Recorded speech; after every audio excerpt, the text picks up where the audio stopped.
grupo está conformado por Dubán de la Voz, Yeisa Estrada, Melissa Yance y mi persona, Carolina Rey. En el día de hoy le venimos a hablar de un tema muy importante y fundamental para la biología vegetal, como lo es la reproducción sexual en las plantas.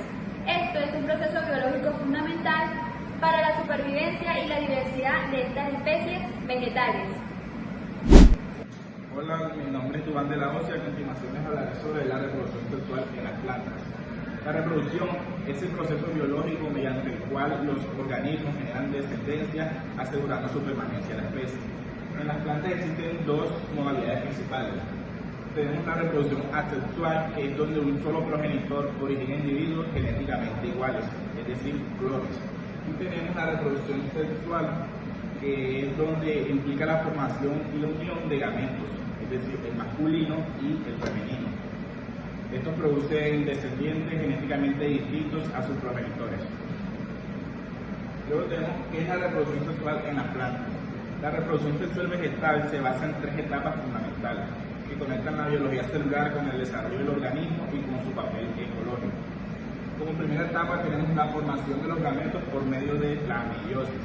En tejidos especializados del organismo, anteras genéticamente masculinos y el óvulo, que es para el gameto femenino. Las células madres reducen su número cromosómico por meiosis, generando esporas haploides, microesporas, que son los futuros polen, y las megasporas, que son el futuro óvulo, que estos se encuentran en el saco embrionario. Esta reducción cromosómica y la mezcla del material genético durante la meiosis son la base de la variabilidad genética heredable. Como segunda etapa tenemos el intercambio y encuentro de gametos, polinización y el crecimiento de los gametofitos. Como ya lo mencioné, las microesporas se transforman en granos de polen, que estos vendrán siendo los microgametofitos, que son el gametofito inmaduro. Mediante divisiones mitóticas dentro del polen se originan las células que luego formarán los núcleos masculinos. En el óvulo, la megaspora viable realiza mitosis y origina el saco embrionario. Este también es llamado como megagametofito. Y que se encuentra lo que es la ósfera, que es el gameto femenino. Tenemos que la polinización es el traslado de los granos de polen desde la antera hasta el estigma del pistilo. Este puede ser abiótica, es decir, por medio del aire o del agua, y también puede ser biótica, que es cuando lo trasladan insectos. En este caso tenemos un ejemplo que es la abeja trasladando el polen. La polinización asegura que los gametos masculinos lleguen cerca del gametofito femenino. Y como tercera etapa tenemos la fermentación y formación de estructuras de dispersión. En esta es donde se da la semilla y el fruto. Cuando el polen es compatible, germinan el estigma y forma un tubo polínico que crece por el estilo hasta el óvulo. Por ese tubo luego se desplazan lo que vienen siendo los núcleos masculinos. En las plantas angiospermas ocurre la doble fecundación. Uno de los núcleos masculinos se une a la ósfera formando un cigoto llamado diploide, que lo denominamos 2N. El otro núcleo masculino se fusiona con los núcleos polares del saco embrionario para formar el endospermo, que luego es denominado triploide 3N, que este es lo que nutrirá seguidamente el embrión. Tras la fecundación, el óvulo se transforma en semilla, que es aquí donde contiene el embrión, reservas y cubiertas, y el ovario se transforma en fruto, que protege y ayuda a dispersar las semillas. Mi nombre es Yeisa Estrada y yo les voy a hablar sobre las características de la reproducción sexual en plantas angiospermas. Como primera característica tenemos que requiere de la unión de dos gametos, el femenino y el masculino. Esta unión genera un cigoto, que da origen a un nuevo individuo. Como segunda característica tenemos que generar variabilidad genética. Aquí, como interviene la meiosis y la combinación de dos gametos, se producen descendientes diferentes entre sí, lo cual favorece la adaptación. Como tercera característica tenemos que esta depende de estructuras reproductivas especializadas, como lo es el gineceo y el androceo. El gineceo, que está conformado por el estigma, el estilo y el ovario. donde se encuentran los óvulos, y el androceo, que está conformado por la antera y filamentos, donde podemos encontrar el grano de polen. También, como cuarta característica, tenemos que forma gametofitos mediante procesos celulares específicos, como el microgametofito, que se forma por microsporogénesis y microgametogénesis, y el megagametofito, que se forma por megasporogénesis y megagametogénesis. Como quinta característica tenemos que incluir la polinización como paso fundamental. En este, el polen debe trasladarse a las anteras hasta el estigma para iniciar la fecundación. Como sexta característica tenemos que requiere de la germinación del polen y el crecimiento del tubo polínico. Aquí, el tubo polínico permite que los núcleos espermáticos lleguen al óvulo a través del micrófono. Como séptima característica tenemos que presenta doble fecundación. En esta, primero, un núcleo espermático fecunda la úlcera y forma el cigoto, donde posteriormente se formará el embrión de la semilla. En la segunda fecundación tenemos que el otro núcleo fecunda a los núcleos polares y se forma el endosperma. Como octava característica tenemos que se produce semilla y frutos después de la fecundación. En esta, el óvulo se transforma en semilla y el ovario se transforma en fruto que protege y dispersa las semillas. Hola, soy Carolina Rey y les vengo a hablar sobre las estructuras reproductivas en gimnosperma y angiospermas. Primero que todo, les hablaré sobre los gimnospermas. Los gimnospermas se encuentran como los pinos, los abetos, que presentan reproducción por estróbilos o conos, que son estructuras especializadas para la producción de gametos, polinización y la formación de semillas. Esto se diferencia de las angiospermas porque no presentan flores ni frutos, por eso sus semillas se llaman semillas desnudas. Voy a hablarles un poco sobre el cono masculino, que también se llama microestróbilo. ¿Qué son estos? Los conos masculinos. Estos son pequeños, blandos y parecen en grupos. Voy a hablarles un poco sobre sus estructuras y sus funciones. Primero encontramos el eje central, que es este, que podemos notar que estos son los que soportan todas las escamas, permiten la disposición ordenada de los sacos polínicos para maximizar la liberación del polen. Luego encontramos las escamas masculinas, que también se llaman microporofilos. ¿Qué son? Son estas, que podemos notar que son estas escamas, que ellas tienen como estructuras laminales donde se insertan sacos polínicos. Su papel es sostener y proteger los microforajidos en las primeras fases de su desarrollo. Luego vamos a hablarles sobre los microforajidos o sacos polínicos. Aquí lo que ocurre es la meiosis, que producen los microsporas. Estas microsporas maduran para convertirse en granos de polen. Estos son equivalentes funcionales de las anteras en angiospermas. Luego hablaremos sobre los granos de polen, que son estos, que cada grano de polen contiene el gametofito masculino con las células espermáticas. Presentan sacos aéreos en muchas especies como pinos, que les ayudan a ellos a esparcirse con el viento. Su función es fecundar el óvulo en el cono femenino, que lo encontramos aquí.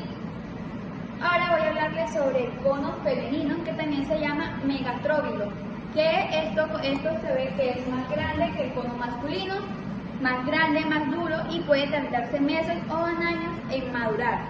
Esto también tiene un eje central, que sería también igualmente que esto es una estructura de soporte que asegura la organización de las escamas fértiles y estériles.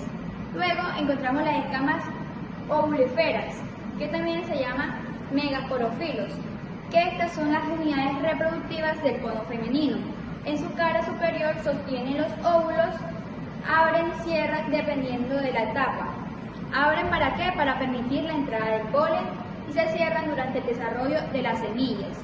Luego encontramos las brácteas, que son estructuras que pueden cubrir parcialmente las escamas, dan protección adicional al óvulo en el desarrollo, regulan la entrada del polen en algunas especies. Luego encontramos los óvulos expuestos, que estas no están cerrados en un ovario.